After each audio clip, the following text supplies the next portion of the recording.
بسم اللہ الرحمن الرحیم۔ السلام علیکم دوستو، نور مقدم کیس ایک ایسا کیس ہے کہ جس کے بارے میں شاید ہی کسی کو پتہ نہ ہو۔ ہر بندہ اس کے بارے میں جانتا ہے، روز نئی نئی باتیں ہمیں دیکھنے کو ملتی ہیں، سننے کو ملتی ہیں، ٹی وی پر، سوشل میڈیا کے اوپر، یوٹیوب کے اوپر، فیس بک کے اوپر، ٹویٹر کے اوپر آپ کو بے تحاشا خبریں دیکھنے کو ملتی ہیں، اور ہر نئی خبر ہمارے لیے چونکا دینے والی ہوتی ہے۔ کل ایک خبر نظر سے گزری کہ جس میں یہ بتایا گیا ہے کہ مرنے سے پہلے یعنی اس دن نور نے اپنے گھر میں میسج کیا تھا کہ اگر آپ لوگوں نے مجھے زندہ دیکھنا ہے تو مجھے تلاش نہ کریں اور نہ پولیس کو اطلاع کریں، پولیس سے رابطہ کریں۔ اس کا صاف مطلب یہ ہے کہ نور کو اس وقت دھمکی دی گئی تھی کہ اگر آپ کے گھر والوں نے آپ کو تلاش کیا یا پولیس والوں کو بتایا تو میں آپ کو مار دوں گا۔ ظاہر سی بات ہے کہ جو قاتل ہے ظاہر جعفر، وہ ایک نفسیاتی مریض تھا، اور نفسیاتی مریض بھی اس حد تک تھا کہ جس نے ایک لڑکی کو شدید تشدد کے بعد اس کو مارا، اور مارنے کے بعد بھی اس کا غصہ ٹھنڈا نہ ہوا اور اس کا سر تن سے جدا کر دیا۔ اب اس کی ذہنی کیفیت کا اندازہ لگائیں کہ کتنی بروٹیلٹی کے ساتھ اس نے اس لڑکی کو مارا۔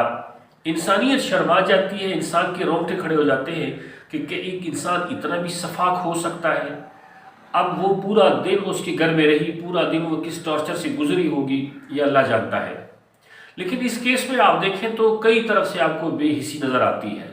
ایک سب سے پہلے ہمیں یہ خبر ملتی ہے کہ اس کے فادر کو، ظاہر جعفر کے فادر کو، ان کے جو نوکر تھے افتخار اور جمیل، انہوں نے فون پر بتا دیا تھا کہ نور یہاں پہ ظاہر کے ساتھ ہے اور ان کا مسئلہ چل رہا ہے، لیکن اس نے اگنور کیا۔ پھر بعد میں دوبارہ بھی فون کیا کہ نور اس طرح وہ اس کو مار رہا ہے اور آپ کچھ کریں، لیکن اس کے باوجود اس نے اگنور کیا۔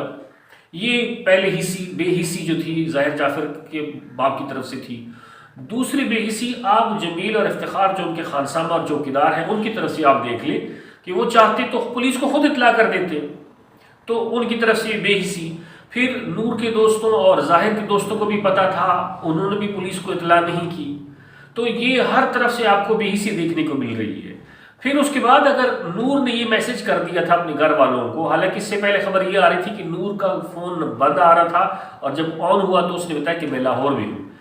اب خبر یہ آ رہی کہ نور نے گھر والوں کو بتا دیا تھا کہ مجھے تلاش نہ کریں یا مجھ سے رابطہ نہ کریں یا پولیس والوں کو نہ بتائیں۔ اس کا مطلب ہے کہ وہ کسی تکلیف میں تھی، کسی مصیبت میں تھی، تو اس کے گھر والوں کو فوراً پولیس کو بتا دینا چاہیے تھا، اور ان کو پتہ بھی تھا کہ وہ کہاں جا سکتی ہے، لیکن وہ خاموش رہے۔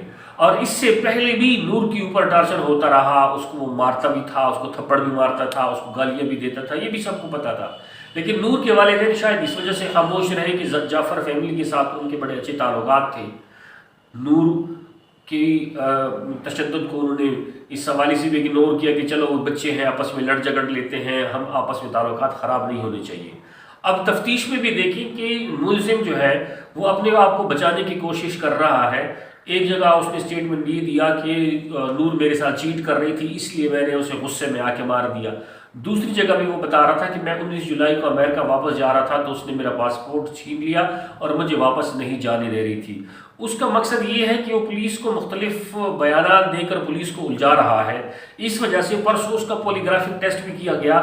پولیگرافک ٹیسٹ میں جیسے آپ کو پتا ہے کہ وہ اسٹیٹمنٹ معلوم کرتے ہیں اس مشین کے ذریعے کہ آیا بندہ جھوٹ بول رہا ہے یا نہیں، تو اس میں بھی اس نے بے ہوشی کا ڈرامہ رچایا اور اس ٹیسٹ سے بچنے کی کوشش کی۔ ظاہر سی بات ہے اب یہ جب حتمی بیان جاری ہوگا تو اس کے بعد پولیس والے جو ہے اس کا چلان بنائیں گے اور ضمنی عدالت میں پیش ہوں گی، اور اس بیان کے اوپر، ان ضمنیوں کے اوپر عدالت نے پھر آگے اپنے کیس کو چلانا ہے، اس کے اوپر فیصلہ کرنا ہے۔